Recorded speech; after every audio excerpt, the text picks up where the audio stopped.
প্রতিষ্ঠানের প্রথম টাকা লাগে লাগে না, লাগে সদিচ্ছা। আপনি তো বলছেন স্বামীর সাথে থেকে বাজেটে আপনি মেনে নেবেন, বুঝলেন না? আমরা তো মেনে নিচ্ছি, তো ঘোষণাটা দেন, এর উপরটা দেন। আপনি যে টাকা থাকবে সে টাকা শিক্ষকের গুলো দেন নাকি? প্রতিষ্ঠানের প্রয়োজন কি টাকা লাগে? বলেন, প্রতিষ্ঠানের প্রয়োজন টাকা লাগে না, লাগে কিসের? সদিচ্ছা। এই সদিচ্ছা হয় মিলন ভাই নাই, অথবা তার আশেপাশে যারা আমলা আছে এরা তাকে বিভ্রান্ত করে তাকে হাইট করে আছে, কাছে দেওয়ার মধ্যে ডাক পেরেছে। ঠিক না বলেন?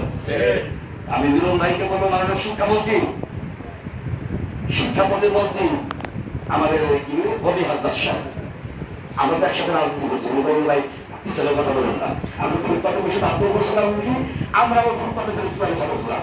আপনাদের কথা বলেন না কেন? ওই যে বিপিনুর জুলার ছাকি, আমাদের প্রফেসর মুজিবুর রহমান স্যার, অধ্যক্ষ সেলিমুল্লাহ স্যার, রিজভী আহমেদ স্যার, আমাদের 14টা রাজনৈতিক দলের নেতারা বিগত ইন্টারনেট গভর্নমেন্টের সরকারের সাথে একাত্ম ঘোষণা করেছিলেন, বলেছিলেন না? তাহলে বাইরে সরকার আছে? এই সরকার কি 14 জনের বাইরে আছে? নাই। তাহলে আমাদের কি হচ্ছে না? কেন হচ্ছে না? এর কারণ আমরা নিজেরাই আমাদের দাবিটা আমরা সঠিকভাবে পূরণ করতে। এখানে মতো আজকে মনে 250-300 আসেন আপনারা নাকি? এরা তো আসলে সব নেতারা, সব কর্মীরা কিন্তু আসে না। আমি এক একজন নেতা যদি 5 জন করে কর্মীদেরকে নেন বা আপনার সহকারী শিক্ষকদেরকে আপনার প্রতিষ্ঠান থেকে নেন, আমার বিশ্বাস তো তার 2500 এখান থেকে এই রাজশাহী থেকেই অন্তত 2 থেকে 3,000 শিক্ষক যাবে ইনশাআল্লাহ। শুনেন, নেপোলিয়ন বলেছিল, তোমরা আমাকে একজন শিক্ষিত না দাও, আমি তোমাদের শিক্ষিত জাতি দেব। জানেন তো সবাই? আর আমি বারবার বলি, নীতিকের ফসল আসমান থেকে আসে, আর আপনারা শিক্ষক দেন, অন্তত সবাই শিক্ষক দেন, 3 দিন লাগবে না। 24 ঘন্টা বা 48 ঘন্টার মধ্যে ইনশাআল্লাহ কৌশলে, সরল বলে কৌশলে রাস্তাঘাট ব্যারিকেড থাকবে।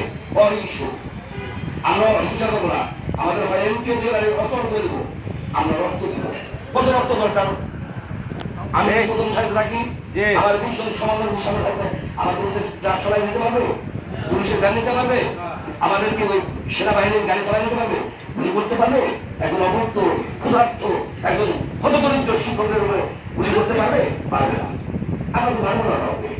আমরা প্রথম দিন আমরা কৌশলে প্রথম দিন অত্যন্ত শান্তিপূর্ণ আমার কাছে কিন্তু একটু শর্ত কর্মসূচি দেব, হয়তো তার ভিতরে হয়ে যাবে। যদি লোক আমরা 10,000 করতে পারি, আর যদি না হয় তাহলে আমি ওখানে বলাবো মানে কি, কারণ আমি খানাখা জনগণ ছাড়া মানে এই শিক্ষকদের 50 শিক্ষক যদি 5-10 শিক্ষক না থাকে, তাহলে সরকার মনে করবে কি এরা মানে একটা বিশেষ দলের বা বিদেশি এজেন্ডা বাস্তবায়ন করছে, তাই না? এই দাবিটা গণ দাবি না, এই দাবিটা সাধারণ শিক্ষকদের অধিকারের দাবি না। এরা